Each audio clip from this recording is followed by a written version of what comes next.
할렐루야. 안녕하십니까. 임준영 전도사입니다. 오늘도 현장에서 나와 예배드리시는 우리 사랑하는 성도님들, 또 각자의 사정으로 각자의 예배의 자리에서 온라인으로라도 하나님께 올려드리는 예배를 지키시는 우리 사랑하는 영도교회 성도님들에게 주님께서 허락하시는 은혜와 축복이 한 사람 한 사람 가득하기를 소망합니다. 오늘 본문 말씀인 히브리서 12장을 가지고 결국엔 승리합니다 라는 제목으로 은혜를 나누고자 합니다. 지금 우리는 여러분들도 너무 잘 아시다시피 고난주간을 보내고 있습니다. 우리를 죽기까지 사랑하신 그 예수님을 우리는 묵상하면서 나아가고 있습니다. 우리가 사랑하는 예수님이 받으신 고난은 감히 조금도 상상할 수가 없습니다. 그저 많이 아프셨다, 그저 많이 힘들었다, 근데 그 이유가 나 때문이다 정도로 공감할 수 있었던 것 같습니다. 피부로 다가오질 않고 글로만 읽으니 우리가 상상한 것보다 훨씬 이상의 고난을 당하셨을 수도 있었겠습니다. 본문 2절에서는 이렇게 말합니다. 믿음의 주요 또 온전하게 하시는 이인 예수를 바라보자. 그는 그 앞에 있는 기쁨을 위하여 십자가를 참으사 부끄러움을 개의치 아니하시더니 하나님 보좌 우편에 앉으셨느니라. 그렇습니다. 우리가 너무나 잘 알고 있는 사실이나 우리의 믿음의 주, 우리를 온전하게 하시는 이는 즉 예수님은 죽음 뒤의 승리를 위해서 십자가를 참으셨습니다. 우리를 위해서 그 모든 모욕과 수치를 견뎌내셨습니다. 하늘의 모든 지위를 내려놓으시고 우리를 위해서 이 땅에 오셨습니다. 예수님께서 십자가를 참으실 수 있으셨던 이유는 하나님이 예비하신 기쁨이 있었기 때문이다라고 성경에서는 말합니다. 예수님께서는 확신이 있으셨기에 그 모욕과 십자가를 당하고 지실 수 있으셨던 것입니다. 우리의 모습은 어떠합니까? 작은 고난에도 쉽게 넘어지고 연약한 존재입니다. 본인에게는 고난이 없길 바랍니다. 내게는 순탄한 삶만이 가득하기를 원합니다. 아무 탈 없이 아무런 걱정도 없이 믿음 생활 잘 하다가 천국 가고 싶어 하시는 분들 분명 열에 10명은 그러길 원하실 것입니다. 저도 그럴 수만 있다면 꼭 그러고 싶습니다.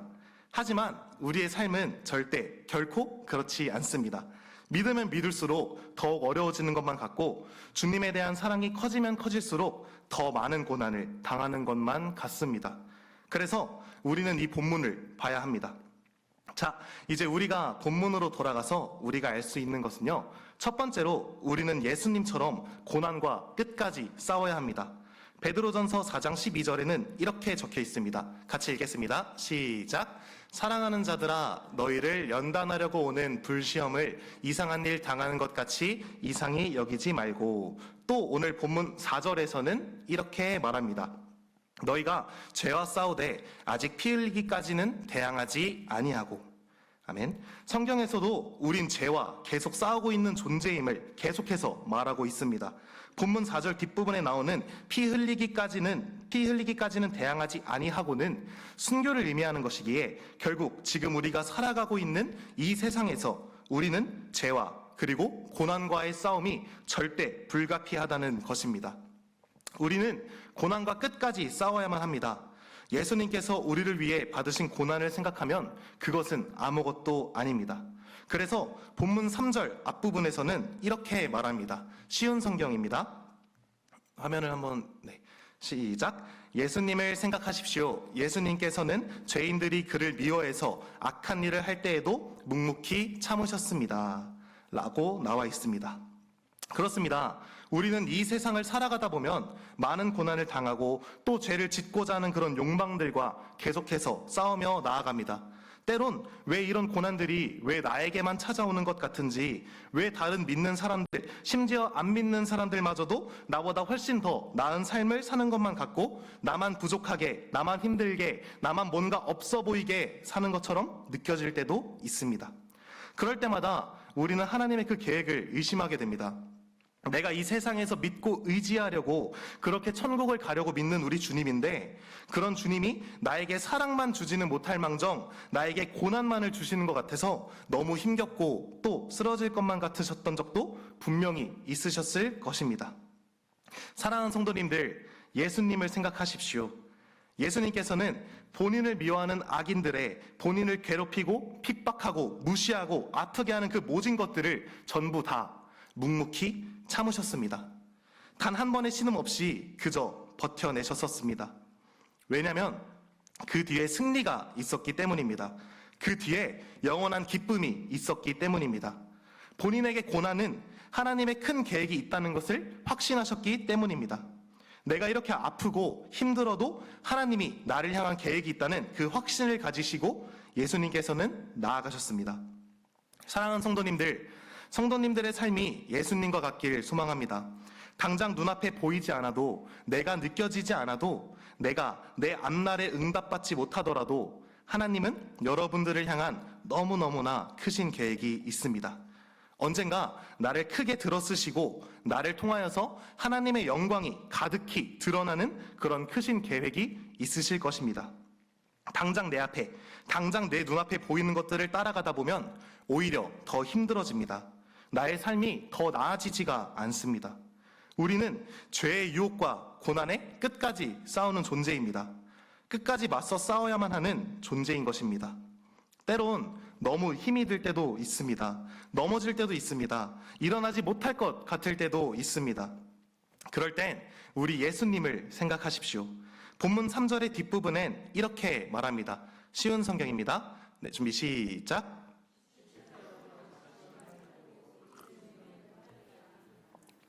아멘. 지칠 때라도 낙심하지 마시고 예수님의 본을 따르십시오. 예수님이 그러하셨듯, 우리를 위해 그러하셨듯 예수님을 닮은 우리도 이 세상에서 그렇게 능히 살아내십시오.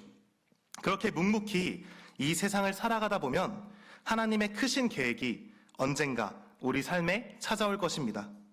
그렇다고 해서 그 복만을 쫓아 사는 것이 아니라 그저 묵묵하게 우리가 사랑하는 그 예수님을 쫓아 살아가실 수 있는, 예수님을 닮아가실 수 있는 우리 성도님들 되시기를 소망합니다.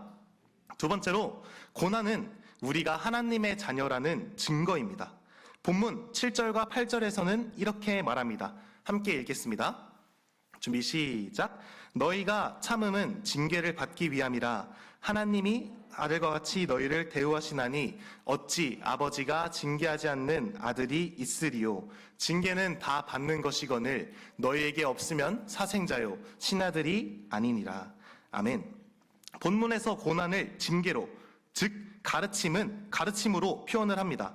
우리가 이 세상에서 받는 그 고난과도 같은 주님의 가르침은 우리가 하나님의 자녀라는 증거이기도 합니다. 본문에서도 말합니다. 징계는 다 받는 것이거늘 너희에게 없으면 사생자요 친아들이 아니니라. 여기서 나오는 사생자는 그저 남의 자식이 아닙니다. 헬라어 성경을 보면 노도이라고 나와 있는데 여기서 말하는 노도이는 노예나 첩의 아들을 나타낼 때 많이 사용하였던 표현입니다. 그러니까 그저 남의 아들로 많은 것이 아니라 하나님의 사랑도 받지 못할 뿐만 아니고 하나님 나라의 상속자도 될 수가 없다는 것입니다. 본문이 나타내는 것은 하나님이 주시는 징계, 그러니까 가르침은 우리가 진짜 하나님의 자녀라는 것을 나타낸다는 것입니다. 다시 말하면 우리가 이 세상을 살아가면서 하나님의 가르침과 같은 징계와 고난이 없다면 그저 사생자와 같다는 말과도 똑같습니다. 하나님 나라도 들어갈 수 없고 하나님의 사랑도 절대 받을 수 없는 사생자를 말하는 것입니다. 사랑하는 성도님들, 제가 한 번만 더 질문해 보겠습니다. 정말 이 세상에서 고난을 받고 싶지 않으십니까? 정말 이 세상에서 고난 없는 순탄한 삶을 살고 싶으십니까? 그리스도인이라면, 하나님의 아들이라면, 예수님을 따르는 자라면 당연하게 받을 그 고난이 혹시 두려우시고 싫으십니까? 만약 이젠 더 이상 받아도 되지 않을 기회가 주어진다면 그 기회를 선택하시겠습니까? 사랑하는 성도님들, 우리가 방금 읽었던 베드로전서 4장 12절 이후에 있는 14절에는 이렇게 적혀 있습니다. 화면을 띄워주세요. 제가 읽어드리겠습니다. 너희가 그리스도의 이름으로 치욕을 당하면 복 있는 자로다. 영광의 영, 곧 하나님의 영이 너희 위에 계심이라. 아멘. 이 구절과 우리가 방금 읽었던 본문 7절과 8절에는 우리가 고난을 받는다는 것은 그리스도인이라는 증거고 내가 하나님의 진정한 아들이라는 증거라고 말하고 있습니다. 내가 고난을 받는 것은 하나님을 믿으면 당연한 것입니다. 더 나아가 우리가 방금 읽었던 베드로전서 4장 14절에는 너희가 그리스도인이라는 이름으로 치욕을 당하면 복 있는 자라고 오히려 성경은 우리에게 말하고 있습니다. 그렇습니다. 다시 한번 우리가 깊게 생각해보면 고난은 그저 우리에게 가르침의 목적이 아닙니다. 그저 징계만의 목적이 아닙니다. 오히려 우리에게 특권인 것입니다. 아무나 하나님의 자녀가 될 수 있습니까? 그것은 절대 아닙니다. 정말 진실된 회개와 나의 마음 가운데 있는 성령님의 고백이 없다면 하나님의 자녀가 될 수가 없습니다. 그렇기에 이 세상에서 그리스도인으로서 고난을 받으면서 살아가고 계신 것 같다면 그것은 우리가 하나님의 자녀라는 증거입니다. 우린 하늘나라를 상속받을 왕의 자녀라는 정말 어마어마하고 위대한 절대 아무나 가질 수 없는 그런 특권을 가진 것입니다. 사랑하는 성도님들, 고난을 두려워하시고 무서워하지 마십시오. 오히려 우리에게 고난은 유익이자 특권입니다. 오히려 그 고난은 우리가 하나님의 자녀라는 것을 인증하는 인증 마크 같은 것입니다. 본문 8절에는 이렇게 적혀 있습니다. 하나님의 자녀라면 징계는, 즉 가르침은 다 받는 것이거늘 이라고 말하고 있습니다.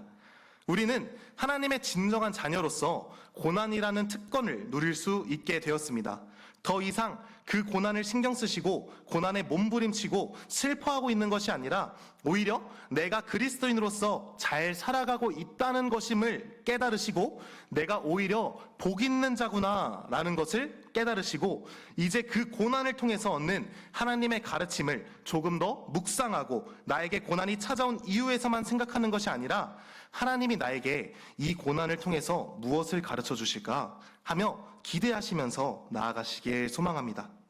본문 10절에서는 이렇게 말합니다. 쉬운 성경입니다. 하나님께서는 우리의 그분의 거룩하심을 담게 하기 위해 벌하시나이다. 거룩, 우리는 매일매일 묵상해야 합니다. 구별된 삶, 하나님을 닮아가는 삶, 하나님의 거룩함을 닮아가기 위해서 우리에게 고난을 주시는 그런 하나님께 매일매일 나아가실 수 있는 저와 사랑하는 우리 성도님들 되시기를 진심으로 간절히 소망합니다. 마지막 세 번째로 고난 뒤엔 승리뿐입니다. 본문 11절에서는 이렇게 말합니다. 함께 읽겠습니다.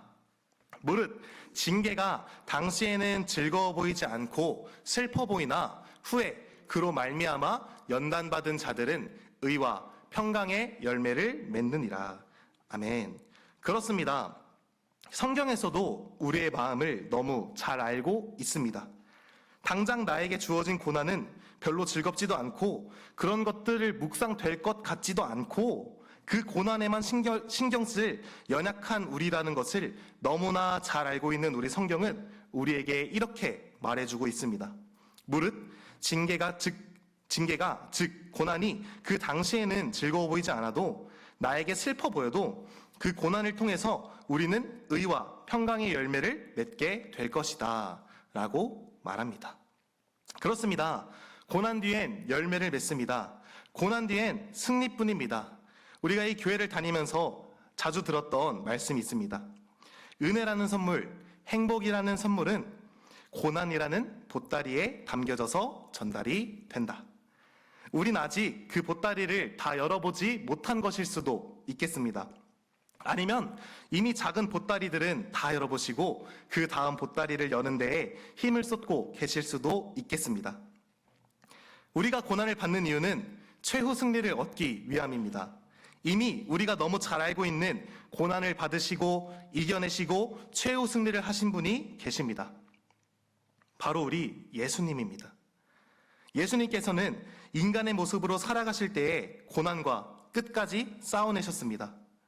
그 고난을 받은 이유도 너무나 명확합니다. 하나님이 예수님에게 예비하신 계획이 그 기쁨이 있었기 때문입니다.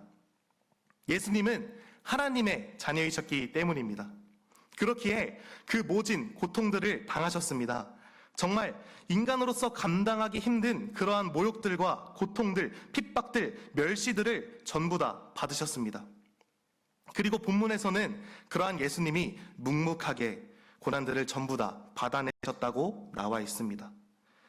예수님이 하셨기에 우리보다 훨씬 더 모진 고난을 받으시고 죽기까지 하셨으나 결국 최후 승리를 얻으신 우리 예수님의 역사가 있기에 우리도 그 고난을 이겨낼 수 있습니다. 이전의 역사가 너무 명확하게 있습니다. 예수님이 그리스도로서 많은 핍박과 환난을 당하셨음에도 승리하셨기에 우리는 그리스도인으로서 이 세상을 살아가면서 받을 핍박과 환난에도 능히 이겨낼 수 있습니다. 우리가 절대 이길 수 없는 고난들을 다 이기셨습니다. 우리가 절대 이길 수 없는 죽음에마저도 승리하셨습니다. 그렇기에 우리도 부활의 소망을 가질 수 있습니다. 그렇기에 우리도 고난을 이길 수 있습니다. 사랑하는 성도님들, 고난 뒤엔 승리뿐입니다. 이 세상에서의 승리든 부활의 승리든 우리가 그리스도인으로서 받은 고난 뒤에는 패배 따윈 없습니다. 우리가 포기하지 않고 우리가 넘어진 뒤 일어나지 않고 있는 것이 아니라면 하나님께서 주시는 우리의 고난엔 패배는 절대 없습니다. 이미 2000년 전의 역사로 우린 할 수 있게 되었습니다. 우리도 승리할 수 있게 되었습니다. 사랑하는 성도님들, 앞으로의 우리의 삶에 남은 것은 오직 승리뿐입니다. 우리가 하나님의 자녀라면 더 이상의 패배는 없습니다. 우리가 예수님을 믿고 따르는 그리스도인이라면 더 이상 패배는 없습니다. 우리 이 사실을 믿고 이 세상에서 나아가실 수 있는 우리 성도님들이 되시기를 간절히 소망합니다. 결론을 맺겠습니다. 우리는 이 삶 속에서 너무나도 많은 고난을 당하고 죄의 유혹을 당하게 됩니다. 그렇게 우리는 지치기도 하고 넘어지기도 합니다. 또 너무나 연약한 우리는 그럴 때마다 하나님을 원망하기도 합니다. 하나님의 계획을 의심하기도 합니다. 왜 나에게만 이런 시련이 찾아올까? 왜 나에게만 이런 고난이 찾아올까? 더더욱 본인을 좌절시키고 다른 곳에서의 이유를 찾아 탓을 하며 잠시 안위합니다. 우리가 고난을 받는 것은요, 우리가 하나님의 자녀라는 증거입니다. 고난은 우리에게 특권입니다. 사랑하는 성도님들, 고난을 받을 수 있는 것에 감사하십시오. 내가 하나님이 주시는 고난을 받고 있는다는 것은 내가 그리스도인이라는 증거, 내가 하나님의 참아들이라는 증거입니다. 사랑하는 성도님들, 고난을 두려워하지 마십시오. 고난을 무서워하고 받지 않으려 애쓰지 마십시오. 고난은 내가 안 받고 싶어서 안 받을 수 있는 것이 아닐 뿐더러 내가 복 있는 자임을, 내가 하나님의 자녀라는 것을 증거하는 것입니다. 혹여 너무나 아픈 고난에 쓰러질 것 같으시다면 우리 예수님을 생각하십시오. 하나님의 계획을 위해 그 험한 십자가를 지신 예수님을 생각하십시오. 너무나 지칠 때라도 낙심하지 말고 예수님의 본을 생각하십시오. 하나님의 계획을 이루시려 고난을 당하셨고 또 우리를 대신하여 고난을 당하신 예수님을 생각하십시오. 그렇다면 나의 고난은 정말 아무것도 아니라는 것을 알게 될 것입니다. 그리고 승리하십시오. 우리가 받는 고난 뒤엔 승리뿐입니다. 이미 예수님께서 모진 고난을 받고 승리하셨기에, 전부 다 이겨내셨기에 우리도 승리할 것입니다. 아니요, 승리합니다. 우리가 사랑하는 하나님을 따라 산다면, 우리가 사랑하는 예수님을 닮아 살아간다면 우리는 승리합니다. 예수님도 그러셨습니다. 예수님께서도 승리하셨습니다. 그렇기에 우리도 승리합니다. 결국엔 승리뿐입니다. 끝까지 견디고 참아내시면 결국엔 우리에게 남겨진 것은 오직 승리뿐입니다. 우리 이 믿음 가지고 이 세상에서 능히 살아가실 수 있는 저와 사랑하는 우리 성도님들 다 되시기를 간절히 소망합니다.